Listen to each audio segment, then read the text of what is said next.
Hello students, simply tricks channel में आप सबका स्वागत है।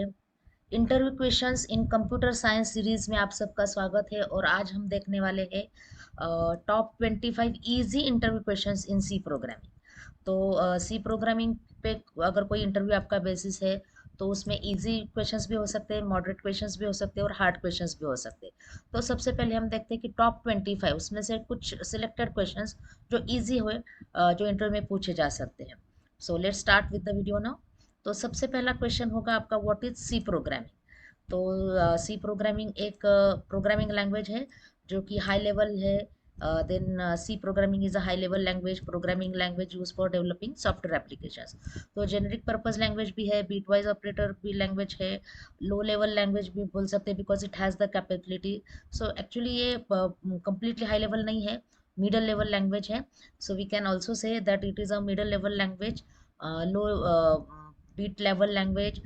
Then it can be used for various applications. It can be general purpose language और कोई भी टाइप का हम एप्लीकेशन इसमें डेवलप कर सकते हैं। ओनली वेब बेस्ड एप्लीकेशन हम इसमें डेवलप नहीं कर सकते, बट सी का बेसिक सिंटैक्स यूज करके आप वेब बेस्ड एप्लीकेशन डेवलप कर सकते हैं, जैसे सी हैश वगैरह है, तो वो हम यूज करते हैं। So that is the first question. Second question आ सकता है, what is the use of print function और what exactly is the print function. तो प्रिंट फंक्शन ये फंक्शन जो है, कोई भी टाइप का डेटा हम प्रिंट करने के लिए यूज़ कर सकते हैं। तो उसमें जो स्पेसिफिकेशन होता है वो डबल कोट्स के अंदर हमें स्पेसिफिकेशन देना पड़ता है। तो दिस इज जस्ट एग्जांपल, आप एग्जांपल भी बोल सकते हो कि हेलो वर्ल्ड है, परसेंट डी हम प्रिंट कर सकते हैं इंटीजर के लिए, परसेंट सी कैरेक्टर के लिए, परसेंट एफ फ्लोट के लिए। सो कोई भी टाइप का डेटा हम इसमें प्रिंट कर सकते हैं, मिक्स टाइप ऑफ डेटा भी प्रिंट कर सकते हैं। So that is the use of print function, as the name indicates print function. Print f stands for print function. Then next question आ सकता है, what is main function in C. So main is called as an entry point function. C is the collection of various functions. We can write thousands of functions. एक C programme में thousands of functions भी हम लिख सकते हैं, but आपका जो execution start होता है वो कंपलसरी मेन फंक्शन से होता है। तो main is called as a entry point function. It is also called as system given user defined function. That means main का जो प्रोटोटाइप है वो सिस्टम गिवन रहता है, बट उसके अंदर का कोड हम लिख सकते हैं। सो यूजर डिफाइंड है, बस सिस्टम गिवन नेम। तो हमें ये नेम कंपलसरी सिस्टम से दिया है। मेन का एम कैपिटल स्मॉल नहीं कर सकते हम, कंपलसरी ये स्मॉल में ही लिखना पड़ता है। उसका प्रोटोटाइप भी फिक्स रहता है, विदाउट पैरामीटर्स, विद पैरामीटर्स ये सेम ही प्रोटोटाइप रहता है। So this is the system defined use system given user defined function, और it is entry point function where the execution starts। तो कितने भी फंक्शंस हो, मेन फंक्शन चाहे सबसे पहला हो, सबसे लास्ट हो, मिडल में हो, आपका प्रोग्राम का एग्जीक्यूशन इसी फंक्शन से स्टार्ट होता है। नेक्स्ट क्वेश्चन आ सकता है, differentiate between integer and float data type. तो इंटीजर होता है आपका नंबर्स के लिए, फ्लोट भी नंबर्स के लिए होता है, बट इंटीजर्स में हम विदाउट फ्रैक्शन नंबर स्टोर कर सकते हैं, फ्लोट में हम विद फ्रैक्शन नंबर स्टोर कर सकते हैं। So integer is use for integers, integers means numbers without fractions, float is for numbers with fractions, that is floating point numbers with decimals। Next question आ सकता है, fifth question है, what are the variables in C. So variables का मतलब है the data items which gets vary, the values of data items which gets vary. तो उसको हम बोलते हैं variables. Variables are use to store the data, they have the data type, they have name and they have a value because the value gets change. Next question है, explain if statements. So if statement is use to check the condition. okay, it is a conditional execution statement। For example if x is greater than 5, या फिर हम multiple conditions भी check कर सकते हैं। So it is use to check whether x is greater than 5 और not. सो ऐसा कोई भी कंडीशंस, मल्टीपल कंडीशंस भी हम इसमें यूज कर सकते हैं। नेक्स्ट क्वेश्चन है, what is a for loop। okay, so for loop, while loop, do while, these are the repetitive statements in C। तो इसमें हम repetitive statements execute कर सकते हैं, कोई statements n number of times हम execute कर सकते हैं। so for loop is one type of loop। okay, one type of iterative statement in the C programming or repetitive statement। so for is used for repetitive statements। for example, for integer I equal to 0, I less than n, यहाँ पे example है। So i equal to 0, i less than 5, i plus plus. That means ये loop हमारा जो है 0 to 4, that means 5 times execute करेगा whatever code we write in this. Okay. Then how do you declare a constant in C. Okay. So constants, और यहाँ पे हमने देखा था variables. So this are the variables. Variables मतलब जो हम डेटा स्टोर करने के लिए यूज़ करते हैं. फॉर एग्जांपल जैसे हम इंट यूज़ करते हैं. ठीक है. Int is use for storing integer variables. Float is use to store float variables. Similarly constant एक ऐसा वेरिएबल होता है जो जिसका डेटा टाइप अगर हम डिफाइन तो करते हैं बट उसमें से वैल्यू हम कभी चेंज नहीं करते. For example const, const, const means this value will cannot change it. Const in max underscore value is equal to 100. तो इसके बाद अगर कोई स्टेटमेंट हम लिखते हैं कि max underscore value is equal to 200, so the compiler will immediately gives a error because it is declared as a constant. So const का मतलब है constant, the values which are not changed throughout the execution of the program. Next question है, what is the use of return statement? The return statement is used to exit from the function. Okay, so there are three exits in C programming. एक होता है आपका return statement from a function. कोई भी function के अंदर आप return लिखते हो तो उस function से directly exit होता है. Then second होता है आपका break statement जो loop से हम exit करते हैं. और third होता है exit function जो हम पूरा program से exit करते हैं. तो अभी return statement जो है वो फंक्शन से ब्रेक लेने के लिए, फंक्शन से एग्जिट लेने के लिए यूज करते हैं. देन नेक्स्ट क्वेश्चन है, what is the use of size of operator. तो size of, as name indicates, it is use to calculate the size of the data type. और वेरिएबल, वेरिएबल का जो भी डेटा टाइप होगा उसके हिसाब से इसका साइज कैलकुलेट होगा. फॉर एग्जांपल जैसे साइज ऑफ इंट लिखा है तो इंट का साइज क्या है वो कैलकुलेट होगा. साइज ऑफ फ्लोट लिखा है तो फ्लोट का साइज क्या हो लिखा है वो कैलकुलेट होगा. साइज ऑफ ए, और एक जो वेरिएबल है वो आपका एरे भी हो सकता है, इंट हो सकता है, फ्लोट हो सकता है, स्ट्रक्चर यूनियन भी हो सकता है. कोई भी टाइप का वेरिएबल है तो उसका साइज यहाँ पे कैलकुलेट होगा इन टर्म्स ऑफ बाइट्स. ठीक है. यहाँ पे हमें बाइट्स देता है. जैसे इंटीजर है तो 2 बाइट्स या फिर 4 बाइट्स आएगा. लॉन्ग है तो 4 या फिर 8 बाइट्स आएगा. फ्लोट है तो 4 या फिर 8 बाइट्स आएगा. So like wise the answer can be given. Character है तो कोई भी कंपाइलर में सी के कैरेक्टर का साइज 1 बाइट ही आता है. एरे है तो अकॉर्डिंग टू डेटा टाइप ये एरे का पूरे एलिमेंट्स का साइज कैलकुलेट करके हमें जो आंसर है final answer in bytes display करेगा. Next is what is comment in C. So comment एक ऐसा यूजफुल कंसेप्ट है प्रोग्रामिंग लैंग्वेज का, कोई भी प्रोग्रामिंग लैंग्वेज का, जो कि हम यूज करते हैं to write big programs. And that big programs can be useful for other persons if they are reading it, if they are trying to understand the logic. So ये जो comment होता है कोई भी प्रोग्राम में हम उसका टाइटल, उसका लॉजिक एक्सप्रेस कर सकते हैं. तो सिंगल लाइन में अगर हमें डिफाइन करना है तो डबल स्लैश से कर सकते हैं. मल्टीपल लाइन्स में करना है तो स्लैश स्टार स्टार स्लैश के अंदर यहाँ पे हम इसके कमेंट्स लिख सकते हैं. So comments are just for documentation purpose and this will not be executable by the compiler, any compiler. तो उसके अंदर हम कुछ भी लिख सकते हैं. तो जनरली टाइटल या फिर प्रोग्रामिंग लॉजिक के लिए यूज होता है. सो it is in, you can express in your own language. कोई भी रिस्ट्रिक्शन नहीं है, आपको जो चाहे वहाँ पे लिख सकते हैं. That is comments. Comments are non executable statements used for documentation. Next question है, how do you declare an array in C. तो हम एरे कैसे डिक्लेयर करते हैं. So arrays are the arrays are the variables where we can declare, where we can use n number of variables for the same data type. Okay. So for example numbers करके आपका array का name है and in which we are storing 5 numbers. So arrays are use to define n variables with same data type. Next जैसे printf का example देखा, ऐसा है आपका scanf. What is the use of scanf function. तो scanf function इसलिए है use होता है like to accept the number of any data type. For example जैसे यहाँ पे %d है, हम नंबर डेसिमल नंबर एक्सेप्ट कर रहे हैं. %i है, कोई भी टाइप का इंटीजर एक्सेप्ट करते हैं. %o है, ऑक्टल एक्सेप्ट करते हैं. %x है, हेक्साडेसिमल एक्सेप्ट करते हैं. %c है, कैरेक्टर एक्सेप्ट कर सकते हैं. %f है, फ्लोट एक्सेप्ट कर सकते हैं. %s है, स्ट्रिंग एक्सेप्ट कर सकते हैं. That means scanf is the function, generic function which can be used to accept any type of data in C. Next होता है जैसे फॉर लूप का क्वेश्चन है, ऐसा ही आपका व्हाइल लूप का आता है.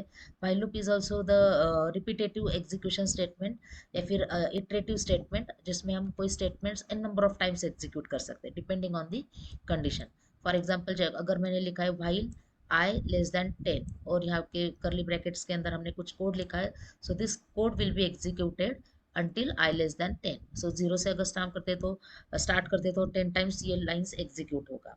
So while loop and for loop are just two sides of the coin. Both are logically same, only syntactically different. So कोई भी difference नहीं है दोनों इसमें. 110% सेम एक्सेप्ट द सिंटैक्स. सो जो लॉजिक जो प्रोग्राम हम फॉर लूप से करते हैं, same programme can be done using while loop. सिर्फ हमें सिंटैक्स देख के उसका कोड का स्टेटमेंट्स सीक्वेंस चेंज करना होगा. That's it. So while loop और फॉर लूप सेम ही है, that is it is a repetitive execution statements. Next है आपका what is function in C. तो फंक्शन क्या होता है? Every C program is made up of n number of functions. जैसे सबसे पहले तो उसमें मेन फंक्शन होता है. मेन फंक्शन छोड़ के आपके बिल्ट इन फंक्शंस होते हैं, एंड देन कुछ यूजर डिफाइंड फंक्शंस भी होते हैं. तो ये फंक्शन क्या होता है? उसके अंदर हम कुछ टास्क लिखते हैं, तो उसको बोलते हैं block of code. Okay, self content block of code. That means उसके अंदर हम करली ब्रैकेट्स के अंदर जो भी कोड लिखेंगे, that will be executed to perform some task, to execute some task. okay, so it can be executed from other parts of the program. that means एक फंक्शन से दूसरे फंक्शन को भी कॉल कर सकते हैं. प्री डिफाइंड फंक्शंस जैसे printf scanf है वो भी कॉल कर सकते हैं. यूजर डिफाइंड फंक्शंस जैसे abc xyz sum, ऐसे फंक्शंस भी हम यहाँ पे कॉल कर सकते हैं. So function is nothing but it is a simply piece of code और ब्लॉक ऑफ कोड और self content block of code which is written to perform a particular task. How do you pass parameters to a function is the next question. Function parameter functions को हम parameter send कर सकते हैं if we want to calculate some result on the basis of that parameters and we want that input from the function. या फिर function के call में से हमें वो इनपुट लेना है. तो function parameters are declared in the function signature. तो सबसे पहले फंक्शन के जो तीन पार्ट्स होते हैं, पहला होता है function signature, that is the prototype, then function definition and then function definition, function calling. So function जब हम कॉल करते हैं तो हम उसमें कुछ वैल्यूज पास कर सकते हैं, and that values are passed by two ways. So उसको हम बोलते हैं वो फंक्शन पैरामीटर जो हम सेंड करते हैं, either direct values or their addresses. Okay, but in function calling we pass the parameters. That is the how do we pass the parameters to a function का आंसर है. अगर उसमें हमें पूछा है कि what are the two ways to pass the parameters, then we can say pass by value, pass by address और pass by reference. Address मतलब भी रेफरेंस होता है. So that is the 16th question.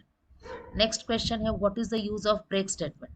सो जैसे हमने यहाँ पे देखा था रिटर्न स्टेटमेंट से, return is one of the exit. Okay, so यहाँ पे हमने देखा था रिटर्न. यस, सो रिटर्न के जैसा ही हमारा ब्रेक स्टेटमेंट है और एग्जिट स्टेटमेंट है. But what break statement will do, it will take the exit from the loop, it will break the loop, it will not continue the loop using the condition. So break is used to exit a loop prematurely. So definitely कुछ question कुछ conditions होता है, on the basis of that we take the break from the loop, for loop, while loop to while loop. That is the use of break statement. Next is the next question is explain switch statement. अब switch statement एक just alternative है if else के लिए. So again जैसा for loop और while loop दो side से, switch भी एक ही कॉइन के दो साइड है, इफ और स्विच. तो जो प्रोग्राम्स हम इफ से कर सकते हैं वही प्रोग्राम हम स्विच से भी कर सकते हैं. बट स्विच से क्या होता है, हमारा थोड़ा सा काम इजी हो जाता है if we have n number of conditions of same condition type. जैसे इक्वालिटी है तो, या फिर लेस देन है, सो हम यहाँ पे स्विच स्टेटमेंट यूज कर सकते हैं. So it is used for multi-way decision making. Let's say you have 50 conditions, so we can easily write, and the code will be very much compact, and for that purpose only we are going to use this switch case. So अगर आपका conditions कम है, 1 to 5 है, तो हम if और switch में ज़्यादा फर्क नहीं होता है, तो in that case आप if statement भी use कर सकते हैं. So again logically both are same, syntactically both are different. तो syntax थोड़ा सा हमें यहाँ पे देखना होगा, and we can write the same program for using if statement as well as using switch statement. Okay, next question है what is the use of else statement. Okay, so else statement जो होता है, else का मतलब है otherwise. तो जो हम if statement लिखते हैं उसी का अल्टरनेटिव है, उसी का अपोजिट है, that is else. If the condition is true तो हम इफ का पार्ट एग्जीक्यूट करते हैं, देन का पार्ट एग्जीक्यूट करते हैं, तो उसका अल्टरनेटिव कोड होता है एल्स. मतलब अगर इफ का कंडीशन फेल हो गया तो क्या स्टेटमेंट एग्जीक्यूट करना है, उसके लिए हमें लिखना होता है else. So else is nothing but the opposite case of if. Now, next question is how variables and constants are different. Of course, we have seen above कि variables क्या होता है, constants क्या होता है. So variable is the uh, data item which whose value gets changed, and constants are the data items whose value doesn't get changed. That is the basic difference. Of course, syntactically भी वो अलग है, but दोनों का value एक का value change होता है, एक का वैल्यू चेंज नहीं होता है throughout the execution of the program. Next question is what is assignment operator in C. So assignment operator actually बहुत सारे हैं. सबसे बेसिक ऑपरेटर है आपका इक्वल टू. अब ये छोड़ के आपका कौन सा ऑपरेटर है, प्लस इक्वल टू है जो अरिथमेटिक के असाइनमेंट ऑपरेटर्स है. माइनस इक्वल टू है, देन स्टार इक्वल टू है, देन आपका स्लैश इक्वल टू है, देन मॉड इक्वल टू है. ये आपके अरिथमेटिक के असाइनमेंट ऑपरेटर्स है. ओके, तो इसका मतलब क्या होता है, इसका मतलब है फॉर एग्जाम्पल अगर मैं लिखती हूँ x plus equal to 10, that means x का वैल्यू 10 से इंक्रीज किया जाएगा. So that is one of the assignment operator. Similarly आपके बिटवाइज ऑपरेटर्स केस में भी असाइनमेंट ऑपरेटर आता है. Ampersand equal to, then pipe symbol equal to, that means or equal to, and equal to, और equal to, then left shift equal to, then right shift equal to, then आपका आता है complement equal to,